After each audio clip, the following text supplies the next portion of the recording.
샬롬, 지난밤 평안하셨습니까? 오늘은 2025년 6월 14일 토요일입니다. 하나님께서 오늘 우리에게 주시는 말씀은 시편 74편 1절부터 23절까지입니다.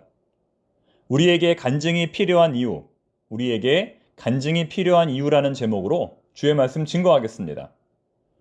간증은 그리스도를 증거하는 가장 효과적인 방법입니다. 가까운 가족이나 친구들을 전도할 때 간증을 하면 복음을 더 쉽고 확실하게 증거할 수 있습니다. 사도 바울은 간증을 통해 복음을 증거한 대표적인 전도자입니다. 그는 총 3번에 걸쳐서 자신이 경험한 다메섹 사건의 간증을 여러 사람들에게 증거합니다. 바울의 간증을 분석해보면 다음과 같습니다. 첫째, 나는 원래부터 그리스도인이 아니었다. 둘째, 그런데 어느 날 그리스도께서 나를 찾아오셨다. 셋째, 그 후로 나의 삶은 변화되었다. 따라서 우리 역시 이러한 원리를 기억하고 보다 효과적인 간증을 할 수 있도록 노력해야 할 것입니다. 간증은 누구나 할 수 있습니다. 아니, 누구나 해야 합니다. 어린이로부터 소망부에 이르기까지 목사, 장로, 권사, 집사, 직분에 상관없이 누구나 해야 합니다. 간증을 잘하는 성도가 깨어있는 성도입니다. 간증을 잘할 수 있는 3가지 요령을 알려드리고 오늘 본문의 말씀을 살펴보겠습니다. 첫 번째, 주어를 나로 하십시오. 간증은 내가 깨닫고 느낀 것을 고백하는 시간입니다. 둘째, 간증문을 기록하십시오. 조금 부족하더라도 원고대로 해야 주제에서 벗어나지 않습니다. 셋째, 6개월 이내에 경험한 사건을 간증하십시오. 아무리 은혜가 넘치는 사건일지라도 6개월이 넘어가면 효과가 떨어집니다. 유통기한이 지난 것이죠. 가장 최근에 일어난 일을 중심으로 간증해 주시기 바랍니다. 이러한 요령을 기억하시고 살아있는 간증을 할 수 있는 우리 모두가 되기를 바랍니다. 오늘의 본문 시편 74편은 어제에 이어서 다윗 시대의 찬양 인도자 아삽이 지은 시입니다. 아삽의 마스길이라고 되어 있지요. 마스길이라는 말은 교훈이라는 뜻으로 지나간 역사를 회고함으로 현재와 미래에 대한 교훈을 얻으려는 교훈시의 특성을 갖고 있습니다. 오늘 본문을 보면 성소라고 하는 단어가 굉장히 많이 등장합니다. 3절, 6절, 7절, 그리고 8절에 이 단어가 등장합니다. 왜 그럴까요? 오늘의 본문은 성소, 하나님의 성전이 파괴되었을 때 지어진 시이기 때문입니다. 역사적으로 하나님의 성전이 파괴된 것은 2번입니다. 기원전 587년 바벨론 군대에 의하여, 기원 후 70년 로마 군대에 의하여 파괴되었습니다. 이 중에 어느 한 사건이 이 시가 만들어진 배경이 된다는 겁니다. 여러분 한번 생각해 보십시오. 하나님의 성전이 파괴되었을 때 이스라엘 백성들은 얼마나 큰 충격을 받았을까요? 영원히 멸망하지 않을 것이라고 여겼던 하나님 그분 자신과 동일시되었던 성전이 무너졌을 때 그들은 말할 수 없는 실망과 낙심을 경험했을 겁니다. 그래서 시편 74편은 하나님에 대한 항변으로 시작합니다. 어찌하여 우리를 버리시나이까? 어찌하여 진노의 연기를 뿜으시나이까? 하나님이 살아계신데 어떻게 이런 일이 생길 수 있느냐는 것입니다. 하나님이 살아계시면 절대로 이런 일이 생겨서는 안 된다는 것입니다. 아무리 생각해도 이해할 수 없는 하나님의 행동에 대한 탄식을 하는 것이죠. 즉, 시인의 눈에는 하나님이 시편 23편에 나오는 목자 같은 분으로 보이는 것이 아니라 자신의 양떼를 향해 매섭게 진노하시는 매정하신 분으로 보이는 것입니다. 그래서 시인은 과거에 하나님께서 이 백성들을 얼마나 사랑하셨는지를 회고합니다. 2절 말씀입니다. 옛적부터 얻으시고 속량하사 주의 기업의 지파로 삼으신 주의 회중을 기억하시며 주께서 계시던 시온산도 생각하소서. 하나님은 옛적부터 이 백성을 귀히 여겼다는 것입니다.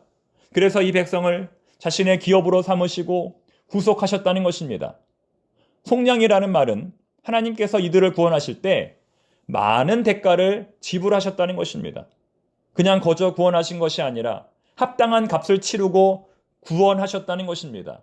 그런데 지금은 너무나 모순적이게도 그들의 성전이 파괴되도록 허락하시고 그들이 멸망의 길로 가도록 인도하고 계시다는 겁니다. 이어지는 3절부터 9절의 말씀은 하나님의 성전을 짓밟고 파괴하는 대적자들의 모습을 구체적으로 기록하고 있습니다.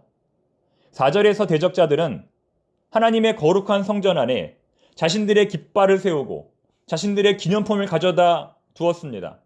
하나님의 성전 안에서는 최고도의 정숙을 해야 하는데 그들은 너무나도 시끄럽게 떠들고 있습니다.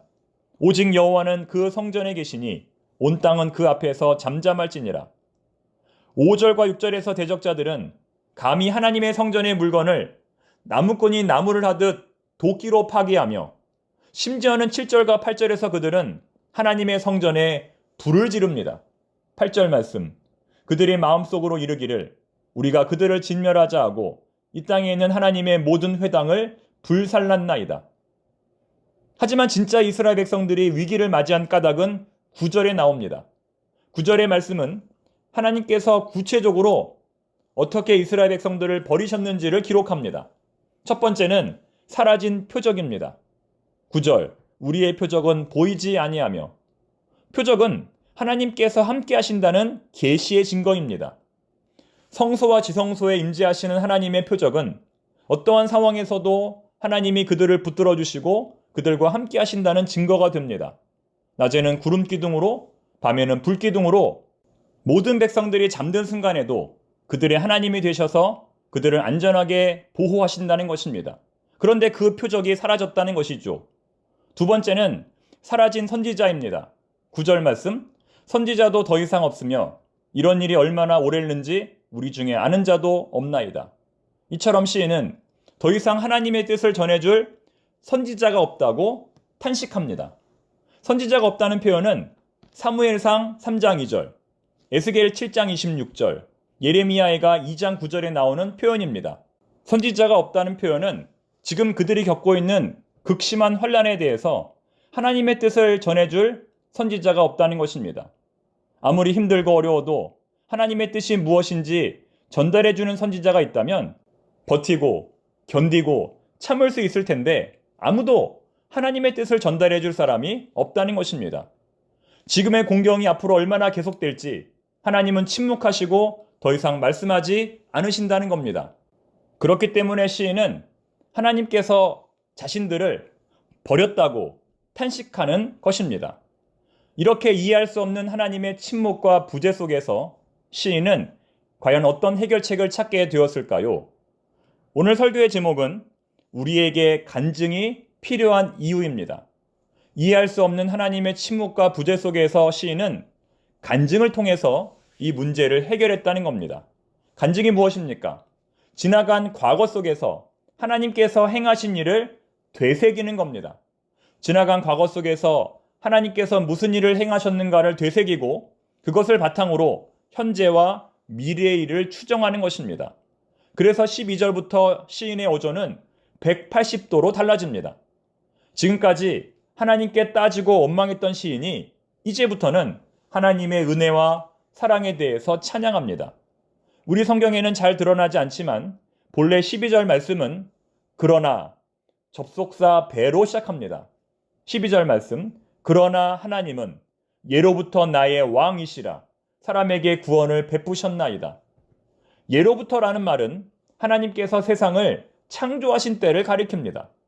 그는 구체적으로 하나님께서 이 땅을 창조하실 때와 더불어서 하나님께서 이스라엘 백성들을 애굽으로부터 구원하실 때를 언급하며 이 세상을 주관하시고 다스리시는 분은 우리 여호와 하나님이심을 강조합니다. 뿐만 아니라 16절과 17절에서는 온 우주의 하나님, 시간과 공간을 다스리시는 하나님을 찬양합니다. 낮과 밤, 여름과 겨울은 시간의 질서를, 빛과 해, 땅과 경계는 공간의 질서를 뜻합니다. 이처럼 하나님은 자신이 창조한 시간과 공간을 지금도 지배하십니다. 시인은 혼돈의 세상을 물리치고 하나님께서 온 우주 만물을 다스리시는 것처럼 지금의 문제 또한 하나님께서 반드시 해결해 주실 것이라고 확신합니다. 지금의 문제는 영원하지 않다. 반드시 끝이 있다. 하나님께서 반드시 회복시켜 주실 것이다 라고 하는 간증을 통해 지금의 상황을 절망에서 희망으로 전환시킨 것입니다. 여러분, 이것이 바로 간증의 효력입니다. 효과적인 간증은 우리의 절망을 희망으로 바꿉니다. 지금보다 더 힘들었던 상황에서 역사하신 하나님을 되새김으로, 잊고 있었던 하나님의 사랑과 능력을 되새김으로 지금의 문제 또한 반드시 해결될 것이라고 하는 확신을 간증을 통해 얻을 수 있다는 겁니다. 이제 말씀을 맺겠습니다. 오늘 이 말씀을 듣는 모든 교우들에게 다음 두 가지의 과제를 드립니다. 첫째, 청파동교회 모든 교우들은 6개월에 한 번씩 간증문을 쓰시기 바랍니다. 학생들이 매일 일기를 쓰듯이 우리 교우들은 정기적으로 간증문을 쓰시기 바랍니다. 두 번째, 이번에 광양 국내 선교 다녀오신 분들은 반드시 간증문을 쓰시기 바랍니다. 다른 사람에게 보여주기 위해서가 아니라 여러분 자신을 위해서 쓰시기 바랍니다. 일기를 쓰듯이 자연스럽게 쓰시고 서로 공유하시기 바랍니다. 그럼 큰 은혜가 있을 것입니다. 하나님의 성전이 파괴되는 가장 극악한 상황에서 시인은 과거에 베푸신 하나님의 은혜와 능력을 상기함으로써 절망을 희망으로 전환시켰습니다. 여러분들은 하루에도 12번씩 찾아오는 그 절망의 순간을 무엇으로 이겨내십니까? 하나님은 지금도 우리를 구원하시기 위해 능력 가운데 일하시는 분입니다.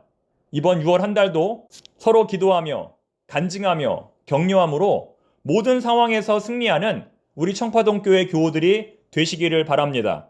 기도하겠습니다. 하나님 아버지, 매일매일의 삶이 간증의 연속인 줄로 믿습니다.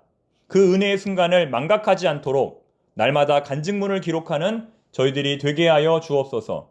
이번에 국내 선교를 다녀오신 분들도, 일상에서 놀라운 하나님의 은혜를 체험하신 분들도 그 소중한 사건을 서로 나눌 수 있도록 간증문을 쓰지 않고서는 견딜 수 없는 마음을 허락하여 주옵소서.